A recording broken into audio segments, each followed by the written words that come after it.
For my summary video, I chose to talk about the Gary Plan from Chapter 6. I chose this because I found it interesting that I still see bits and pieces from the Gary Plan being implemented in schools today. So let's get started. What was it? The Gary Plan was implemented in 1907 in Gary, Indiana. It was established by William Wirt, who was studying with John Dewey at the time. The system reflected Dewey's concern for the interdependence between the school and community. This system applied to both elementary and secondary education students. This plan was known as the work-study-play or the platoon system.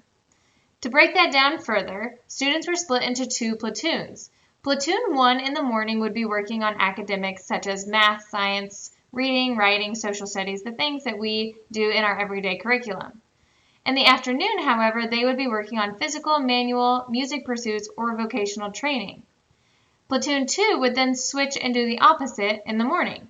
In the morning, they would be working on physical, manual, music pursuits, or vocational training, and in the afternoon, they would be working on their academics. This plan exposed many students to work-related activities in addition to the basic subjects that we learn today. What was the purpose?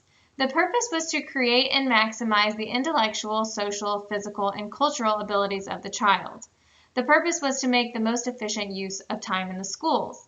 With that being said, it led to Wirt opening up the schools at night, on the weekends, and even during the summer. Students were exposed to many work-related activities in addition to basic school subjects such as math, reading, and writing. The purpose of this was to have hands-on activities relating to specific occupations. So what happened? Well, there was lots of controversy about the topic. About the school system. In 1914, a group of students and parents began a rebellion against the Gary Plan. Parents believed that this type of education was being abused as a means to train their students for just vocational occupations. Several topics that were controversial in relation to this plan were things such as large curriculum changes. Parents were concerned that their students were not getting the basic curriculum needs that were needed.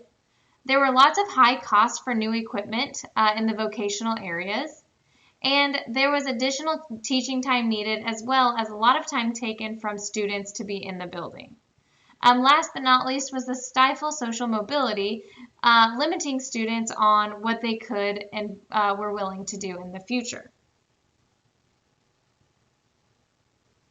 I found this topic very interesting, and I hope that you will too.